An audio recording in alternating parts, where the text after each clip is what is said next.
Died in হার্নেসে যারা candidate রয়েছেন, আপনাদের রিকোয়েস্টে বা আপনাদের যারা দেখছেন, আপনাদের জন্য এই ভিডিওটা আমি উৎসাহ নিয়ে বানাচ্ছি। আপনাদের যেখানে যেতে হবে ভেরিফিকেশানের জন্য সেটা হচ্ছে ডিআরজিও ভবন, কলকাতা সল্টলেক।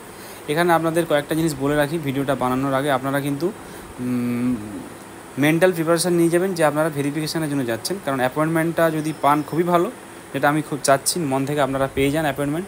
যদি নাও পান 3 থেকে 4 মাসের মধ্যে কিন্তু আপনারা পেয়ে যাবেন।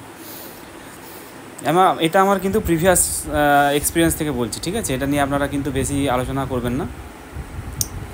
এরপরে আপনাদের যেটা বলার সেটা হচ্ছে আপনারা 2টো ফাইল নিয়ে যাবেন। একটা অরিজিনাল ক্যারি করবেন একটা ফাইলে, আরেকটা ফাইলে আপনারা প্রত্যেকটা যে অরিজিনাল আছে জেরক্স কপি নিয়ে যাবেন। জেরক্স কপিতে সেলফ অ্যাটেস্টেড আপনাদের অ্যাটেস্টেড করা থাকবে। আচ্ছা, এখানে প্রথম যেটা আপনাদের বলা সেটা হচ্ছে আপনারা কোন দিন যাবেন। এই ডেটগুলো আপনাদের লেখা রয়েছে। একদিনে কিন্তু সবার ভেরিফিকেশান হবে না। আপনারা যাবেন 12টার সময় ডিআরজিও ভবন, Kolkata Salt Lake, sector 2।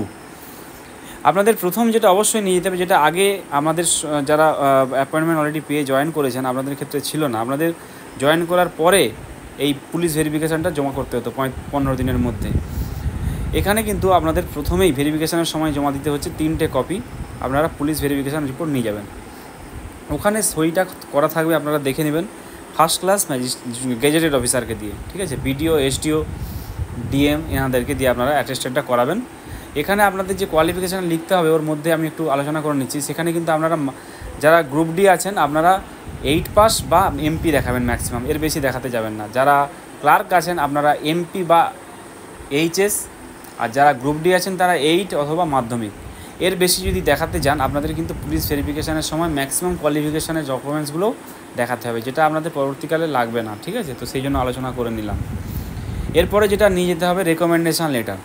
Recommendation letter যেটা আছে ওটা আপনারা যা বাই পোস্টে পেয়েছেন ওইটা নিয়ে যাবেন, দুটো 3টে কপি করে নেবেন। মার্কশিট, সার্টিফিকেট এগুলো আপনারা নিয়ে যাবেন। যারা গ্রুপ ডি আছেন আপনারা 8 পাসটা নিয়ে যাবেন বা মাধ্যমিকও নিয়ে যাবেন।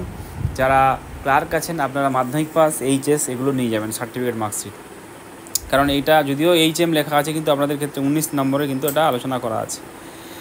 এরপর আপনাদের বার্থ সার্টিফিকেটের জেরক্স নিয়ে যেতে হবে, কালার পাসপোর্ট সাইজ ফটোগ্রাফ, আধার কার্ড, প্যান কার্ডের জেরক্স। আর কি নিয়ে যেতে হবে না, অ্যাপয়েন্টমেন্ট লেটারের জন্য একটা অ্যাপ্লিকেশান লিখতে হবে। এখানে দেখুন photocopy of candidates application for appointment. এখানে অ্যাপয়েন্টমেন্টের জন্য কিন্তু একটা অ্যাপ্লিকেশান আপনাদেরকে লিখতে হবে। অনেকে বলছেন যে স্যার আমরা কোন অ্যাপ্লিকেশান কী করবো সেটা বুঝতে পারছেন না।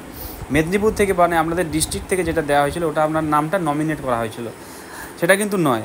বা আপনারা চাকরিতে যাতে পান সেই জন্য যে এইচএমকে একটা অ্যাপ্লিকেশান দিয়েছিলেন সেটাও নয়। এখানে আপনাদেরকে ওই দিনই একটা অ্যাপ্লিকেশান লিখে নিয়ে যেতে হবে যে স্যার আমাদের যাতে অ্যাপয়েন্টমেন্টটা খুব দ্রুত দেওয়া যায় তার একটা ব্যবস্থা করুন। এটা আমি মূল উদ্দেশ্যটা বললাম, এটা নিয়ে একটা অ্যাপ্লিকেশান আপনাদের দিতে হবে। কাকে দিবেন? প্রেসিডেন্ট অথবা সেক্রেটারি কে উদ্দেশ্য করে। ডেথ সার্টিফিকেট, যিনি মারা গেছেন। লাস্ট পে স্লিপ, আপনাদের লাস্ট পে স্লিপ স্কুল থেকে আপনারা নিয়ে নেবেন। মান্থলি ইনকাম সার্টিফিকেট, এটা আপনারা বিডিও, এসডিও থেকে বানিয়ে নেবেন একটা monthly income certificate. Legal heir certificate, legal heir সার্টিফিকেটটা অলরেডি আপনাদের কাছে রয়েছে, কারণ নাহলে আপনি এতটা এগোতে পারতেন না। ওটা আপনারা নেবেন জেরক্স কপি, আর যদি জমা করে থাকেন তাহলে জেরক্স কপিগুলো নিয়ে যাবেন এবং ওখানে বলবেন। আচ্ছা, আপনাদের পিপিওটা নিয়ে যেতে হবে, যেখানে ওখানে গ্র্যাচুইটি কী কী পেয়েছেন ওখানে কিন্তু লেখা রয়েছে, ঠিক আছে? তো গ্র্যাচুইটি যেটা পিপিও যেটা আছে ওটা কিন্তু আপনারা ক্যারি করবেন। ডকুমেন্টস শোয়িং ফ্যামিলি পেনশন যেটা আছে সেটা আপনারা পাসবইয়ের জেরক্স আপ টু ডেট যেটা লাস্ট যেটা আছে ওটা আপ টু ডেট করে নেবেন। ওটা কিন্তু করে নিয়ে যাবেন অবশ্যই, জেরক্স কপি এবং অরিজিনাল দুটোই নিয়ে যাবেন পাসবই। এনওসি, যেটা আপনার ফ্যামিলি মেম্বার যারা আছে ওনাদের থেকে একটা এনওসি এটা আপনারাও বানিয়েছেন ফার্স্ট ক্লাস ম্যাজিস্ট্রেট থেকে, ওটা অরিজিনাল জেরক্স যদি জমা করে থাকেন তাহলে জেরক্সটা নিয়ে যাবেন।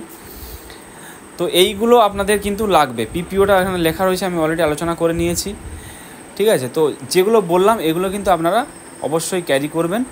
আশা করি আপনাদের কোনো আটকাবে না, এবং আপনাদের যদি অ্যাপয়েন্টমেন্ট নাও দেওয়া হয় আপনাদের কোনো চিন্তা নেই, খুব শীঘ্রই আপনাদের অ্যাপয়েন্টমেন্টের ব্যবস্থা করা হবে ভেরিফিকেশানটা হওয়ার পরে। যাই হোক, আশা করি আপনাদের কোনো ডাউট থাকার কথা নয়। যদি থাকে আপনারা কমেন্ট করবেন, আমি যতটা পারি আপনাদের উত্তর দিয়ে দেবো। ধন্যবাদ, ভালো থাকবেন, সাবধানে সবাই যান, বেস্ট অফ লাক।